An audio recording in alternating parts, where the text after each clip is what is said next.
नमस्कार, मैं हूं सचिन और आप देख रहे हैं सचिन की बात। एक संदेश आपके लिए, अगर आपने इस चैनल को सब्सक्राइब नहीं किया है तो मेरा निवेदन है कि आप इस चैनल को सब्सक्राइब कर लीजिए और ज़्यादा से ज़्यादा इसको लाइक शेयर और सब्सक्राइब करिएगा, शेयर करिएगा।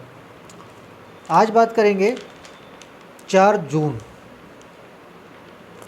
लोकसभा चुनाव जो हुआ, उसके बाद ऐसा क्या हुआ पूरे ग्लोब, पूरे विश्व में या देश में कि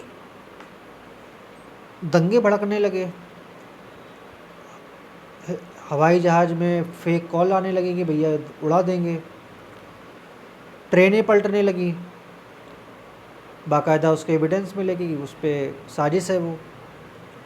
बांग्लादेश में भारत की जो बहुत ही अच्छी मित्र शेख हसीना को सत्ता से बेदखल कर दिया गया। लोकसभा और राज्यसभा में जो नौटंकी पिछले दिनों हम लोगों ने देखी, किस तरीके से देश विरोधी बयान और किस तरीके से एक तरीके से नंगा नाच वहाँ पर हुआ, वो हम लोगों ने देखा।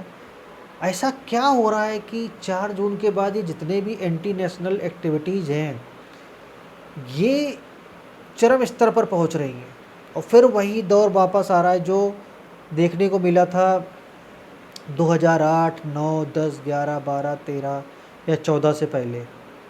और अभी जो श्रीनगर में आतंकवादी हमला हुआ, जो वहाँ पर मज़दूर मारे गए, हिंदू मज़दूर मारे गए, डॉक्टर को एक मारा गया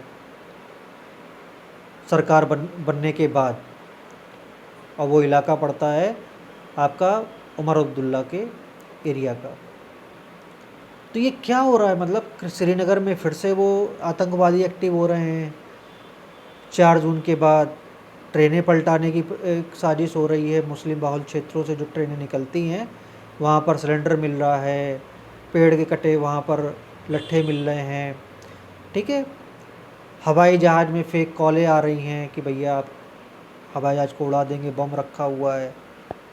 विरोध प्रदर्शन भी अब धीरे धीरे बढ़ने लगे हैं। ऐसा क्या हो रहा है कि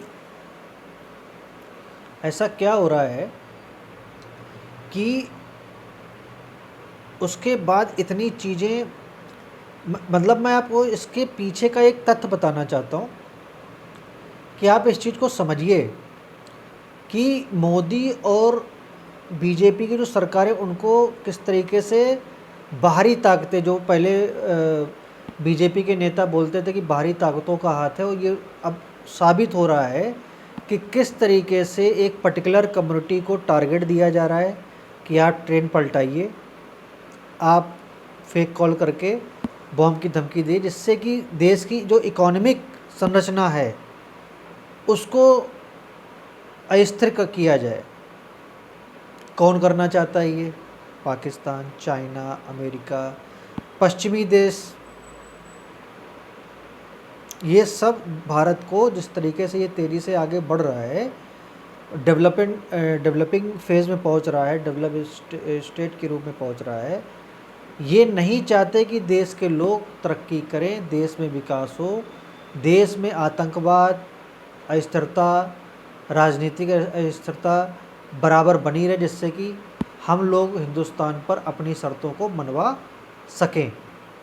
तो 4 जून के बाद जिस तरीके से ये घटनाएं हो रही हैं, आप इस चीज़ को दिमाग में नोट कर लीजिएगा कि जिस तरीके से दंगे भड़क रहे हैं मोहल्लों में, जिस तरीके से हिंदू तीज त्योहारों पर पत्थरबाजी हो रही है, युवाओं को पकड़ पकड़ के गोली मारी जा रही है, ठीक है। जो एरोप्लेन हैं उनमें हवाई अड्डों पर कॉलें आ रही हैं कि उड़ा देंगे, ठीक है। आतंकवादी हमले बढ़ चुके हैं कश्मीर के अंदर। ये सब, इन सब चीज़ों को अगर आप मिला के देखेंगे तो आप समझ पाएंगे कि इसमें कितनी बड़ी अंतर्राष्ट्रीय से लेकर देश के अंदर जो हमारे विपक्ष के नेता हैं वो सब बैठकर रोटियां सेक रहे हैं। इसमें कोई, अब मैं नहीं कहना चाहता कि इसमें कोई दो राय है कि जिस तरीके से देश को एक उसी पुराने फेज में लौटाना ये लोग चाहते हैं कि फिर से यहाँ पर आतंकवादी हमले हों, दंगे हों, हिंदू मुस्लिम में कॉन्फ्लिक्ट पैदा करके देश को और प्रदेश को हिंसा में जो है झोंका जाए, जिससे कि इन लोगों की राजनीतिक रोटियां सिकती रहें। ये इतने दिनों में समझ में आ रहा है मुझे, जो मैंने इतने दिनों में एनालिसिस किया है, कि 4 जून के बाद जिस तरीके से मोदी सरकार और बीजेपी के जो स्टेट हैं जहाँ पर बीजेपी सरकारें हैं, उन स्टेट्स में दंगे भड़काकर और एक माहौल पैदा किया जा रहा है ट्रेनों को पलटाने की जो साजिश रची जा रही है, उसका ये तात्पर्य है कि आप ट्रेन में सुरक्षित रहिए, आप ट्रेन सफ़र मत करिए। मतलब जो भारतीय रेल अब प्रॉफिट गेन कर रही है, जिससे सबसे ज़्यादा पेट में दर्द चाइना को है कि वो क्योंकि ट्रेन इतनी तेज़ी से विस्तार कर रही है कि चाइना को सबसे ज़्यादा इससे दिक्कत है। तो ट्रेनों को डिरेल करने का जो प्रयास किया जा रहा है वो चाइना की भी साजिश हो सकती है। वो फंडिंग भी कर सकता है। फंडिंग किनको होती है आपको पता है, जो इस देश के शांति दूत हैं उनको फंडिंग की जाती है कि भैया ये लो पैसा, जाओ सिलेंडर रख दो जाके, ये लो पैसा वहाँ पर पत्थर रख दो जाके, ये सब होता है। तो आपको ये चीज़ समझनी पड़ेगी कि आज की डेट में आप अंडर थ्रेट हैं, आप एक चेतावनी के अंतर्गत आ रहे हैं कि आपको ये डराने का प्रयास किया जा रहा है कि आप ज़्यादा अगर बीजेपी का समर्थन ये करते हैं तो आप अंडर थ्रेट हैं, ये आप समझ लीजिएगा। राम गोपाल मिश्रा जो बहराइच में हिंसा हुई, उसको मैं लिंक करूंगा इस वीडियो में कि आप इसका एक उदाहरण ले सकते हैं। ये उदाहरण है आपके सामने।